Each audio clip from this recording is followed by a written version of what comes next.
अगली विधि है, उसका नाम है गोदान।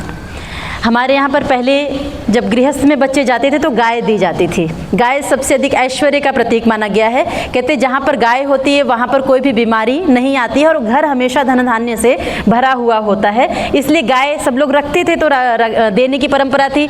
आज हमारे अरुंधति और अक्षय तो नहीं रख सकते हैं, तो हम क्या करें उसके लिए, क्योंकि गाय की बहुत सारी चीज़ें हम आज भी यूज़ करते हैं। गाय का शुद्ध घी कहीं पर मिलता है, शुद्ध दूध मिलता है तो तुरंत जाते हैं कि कितना भी महंगा है, हम उसकी कीमत को समझते हैं। और यदि आज की लेटेस्ट न्यूज़ उठा करके देखें तो विदेश से लोग इंडिया आते हैं, लाखों रुपए देते हैं केवल और केवल गाय को गले लगाने के लिए। इतनी कीमती वस्तुएं हमारे देश में हैं, तो उसकी हम आज बहुत सारी चीज़ें यूज़ करते हैं। तो सिंबॉलिकली हम लोग जहाँ पर गौशालाएं हैं, जहाँ से हमें मिल रहा है, वहाँ पर हमें देना चाहिए। और अभी पेरेंट्स से बात हो रही थी तो उन्होंने बोला कि उन्होंने पहले ये विधि की है, तो मैंने कहा ये इसी का ही पार्ट है। तो बहुत अच्छा लगा सुन करके। तो ये विधि हम लोग फिर भी सिंबॉलिकली विवाह की परंपरा कर रहे हैं, तो उसमें विधि करेंगे। गौहु गौहु गौहु प्रतिगृह्यताम। आप दोनों बोलिए ओम प्रतिगृह्णामि। आप दोनों ने पेरेंट्स को संकल्प वचन दिया है कि जैसे आप हमेशा से इस तरह से शुभ कार्य करते आए हैं, वैसे ही हम दोनों भी इस कार्य को बढ़ाएंगे, आपकी इस परंपरा को बढ़ाएंगे। और जब भी घर के बाहर गाय आती है, उसका कोई स्वार्थ नहीं है, हमारा ही भला होता है कि उसके ऊपर एक बार हाथ भी फेर लेते हैं तो हमारा बहुत कुछ, हमारे अंदर से बीमारियां दूर होती हैं। तो कुछ ना कुछ ऐसी परंपरा कि उसके लिए रोटी निकालनी है कुछ भी, या फिर समय समय पर टाइम नहीं मिलता है तो गौशाला में जा करके कुछ करके आ जा रहे हैं। इस तरह से परंपरा को आगे बढ़ाएंगे।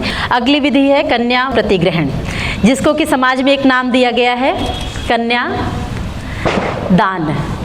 ये थोड़ा सा बताना ज़रूरी है क्योंकि इसको समझना ज़रूरी है। कन्या दान, दान का अर्थ क्या है?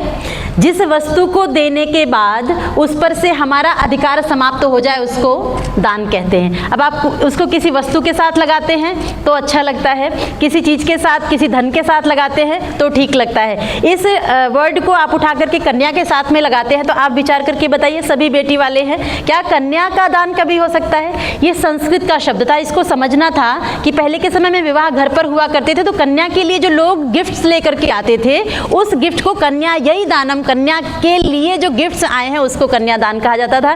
लेकिन इसका अर्थ बदल दिया लोगों ने कन्या का दान, और इसका बहुत बुरा इफेक्ट हमारे यहाँ पर महिलाओं पर पड़ा, बेटियों पर पड़ा कि अब तो कन्या का दान कर दिया, अब तो माता पिता का अधिकार समाप्त हो गया, अब तो माता पिता क्या आएगी तो पूछ के आएगी, पेरेंट्स आएंगे तो पूछ करके आएंगे, वो बिना पूछे पानी भी नहीं पी सकते। ऐसी ऐसी परंपराएं बनी जिसके कारण उनको दुख मिलता, चाहे वो कितना ही कहें कि ऐसा नहीं है, लेकिन अंदर दुख होता था। हमारी ये परंपरा थी ही नहीं। बहुत सिंपल सी परंपरा है कन्या प्रतिग्रहण। माता पिता अब उम्र बढ़ रही है तो जीवन पर्यंत साथ नहीं होगा, तो अब आपको साथी के रूप में जीवन पर्यंत चलने के लिए एक साथी दे रहे हैं और हम अपनी जिम्मेदारियां थोड़ी सी कम कर रहे हैं। बस इतनी सी परंपरा थी। जब जब भी समय होगा आपको हमारी आवश्यकता होगी, अनुभव आप हमसे ले सकते हैं। बहुत सिंपल सी परंपरा थी, वो आप करेंगे। बहुत अच्छा लगा मुझे जब अक्षय जी ने पहली बार बात की थी, ये विधियाँ बहुत अच्छा लगा कि आप इसको मान रहे हैं। वैदिक परंपरा के द्वारा आप विवाह कर रहे हैं तो उस विधि को हम करेंगे। मेरे साथ पेरेंट्स बोलिए ओम।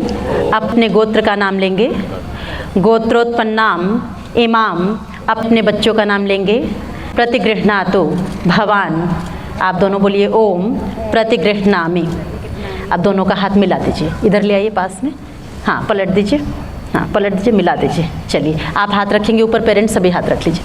ओम जराम गच्छ परिधत्स्व वासो भवा कृष्टि नाम अभिषस्ति पावा शतम च जीव शरदा सुवर्चा रयिं च पुत्रान अनुसंवेयस्वायुष्मतीदं परिधत्स्व वासः। जो भी जिम्मेदारियां उसको मिल करके निभाएंगे। अब सोचिए अगर अलग अलग गृहस्थ में आकर के भी अलग अलग कार्य करने लग गए तो फिर वो जो जिम्मेदारियां बढ़ गई हैं उसको निभा पाएंगे नहीं। इसलिए एक किया गया है कि मुश्किलें बढ़ती हैं, जिम्मेदारियां बढ़ेंगी तो मुश्किलें बढ़ेंगी, तो साथ में मिल करके हम दोनों। तो कितने जन्मों के लिए अक्षय जी? बस 17 जन्मों जन्मों के लिए। जैसे जीवन साथी के रूप में हे ईश्वर आज हम प्रतिज्ञा कर रहे हैं कि जितने भी जन्म मिले हम दोनों का प्रेम ऐसे ही बना रहे। और माता पिता इस पल को देखने के लिए सामने बैठे हुए हैं, इस पल को देखने के लिए जब से जन्म लिया है तब से इस पल का इंतजार कर रहे हैं। तो अब उनकी खुशी के लिए, उनके और किसी चीज़ में खुशी नहीं है, उनकी खुशी के लिए ये हाथ सदा ऐसे ही मिला रहेगा, जुड़ा रहेगा। ये आप दोनों ने वचन दिया है, इसमें छोड़ दीजिए। ओम परिधास्ये यशोधास्ये दीर्घायुत्वाय जरदष्टिरस्मे शतं च जीवामि शरदः पुरुचिरायस्पोषमभिसंव्ययिष्ये। 100 से अधिक देशों में देखा जाने वाला भारतीय संस्कृति और ऋषियों द्वारा दिए गए ज्ञान व संस्कारों को समर्पित आर्य विचारों का प्रचार करने वाला विश्व का एकमात्र सबसे बड़ा चैनल वैदिक प्रचार।